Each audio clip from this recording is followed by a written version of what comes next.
अस्सलाम वालेकुम। उम्मीद है आप सब खैरियत से होंगे और आप सबकी छुट्टियाँ बहुत अच्छी गुजर रही होंगी। जैसे कि आप सबको पता है कि हमारा यूनिट नंबर 3, 4 और 5 को हॉलीडेज़ के काम में इंक्लूड किया गया है, तो उसको हम देखेंगे। Unit number 3, be healthy. Healthy रहने के लिए हमें मुख्तलिफ़ तरह के खाने और हैबिट्स को अपनाना पड़ता है। अच्छी हैबिट्स और अच्छा खाना हमें हेल्दी रखता है। फूड के डिफरेंट ग्रुप्स हैं, जैसे carbohydrate, protein, fats, mineral, vitamin. अगर हम अपनी हेल्थ का ख्याल नहीं रखेंगे तो हमें बीमारियों का सामना हो सकता है, जैसे कि इन्फेक्शियस डिजीज़ और नॉन इन्फेक्शियस डिजीज़। इन्फेक्शन एक पर्सन से दूसरे पर्सन में फैलता है और नॉन इन्फेक्शियस डिजीज़ जो हैं वो एक पर्सन से दूसरे पर्सन में नहीं फैलती। इसके इलाज के लिए मेजरली हम वैक्सीनेशन यूज़ करते हैं। यहाँ पर आपने क्वेश्चन नंबर 1 में कॉलम मैच करने हैं। सेकंड क्वेश्चन में आपने करेक्ट आंसर को सर्कल करना है। क्वेश्चन नंबर 3 में आपने एक बैलेंस डाइट को डिज़ाइन करना है। क्वेश्चन नंबर 4 में आपने फूड आइटम्स के नेम राइट करने हैं। क्वेश्चन नंबर 5 में आपने मुख्तलिफ प्रिवेंशन को और सिम्टम्स को उनकी अपनी जगह पर लिखना है नंबरिंग करके। नेक्स्ट हम बात करते हैं यूनिट नंबर 4, मटेरियल्स की। मेटल्स ऐसी चीज़ें होती हैं जो कि जगह घेरती हैं, उनका वॉल्यूम होता है या मास होता है। For example solid, liquid and gas. Atom क्या चीज़ होती है? एटम बेसिकली मैटर का सबसे स्मॉलेस्ट पार्टिकल होता है। इसके अंदर न्यूक्लियस, इलेक्ट्रॉन, प्रोटॉन और न्यूट्रॉन मौजूद होते हैं। दो से ज़्यादा एटम्स को मिलाकर मॉलिक्यूल बनता है। कंडक्टर्स और इंसुलेटर्स। कंडक्टर्स जो हैं वो चीज़ें होती हैं जो कि इलेक्ट्रिसिटी को पास करती हैं, और इंसुलेटर वो चीज़ें होती हैं जिसमें से इलेक्ट्रिसिटी और हीट पास नहीं होती।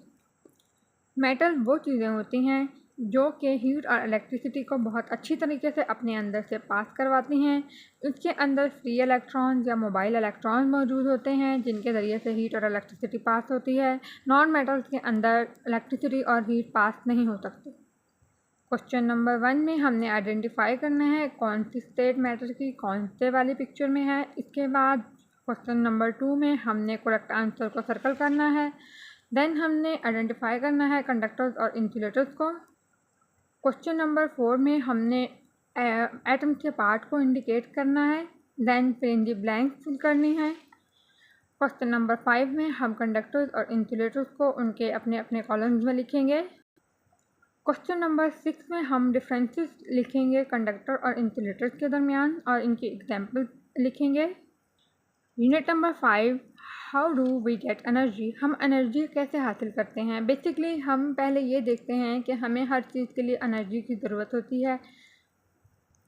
एनर्जी के डिफरेंट रिसोर्सेज हैं, जैसे कि रीन्यूएबल रिसोर्सेज और non renewable resources. Renewable resources जो हैं वो एनर्जी के रिसोर्सेज होते हैं जो कि एक बार इस्तेमाल करने के बाद दोबारा भी हम रीयूज़ कर सकते हैं, लेकिन नॉन रीन्यूएबल रिसोर्सेज को रीयूज़ नहीं किया जा सकता।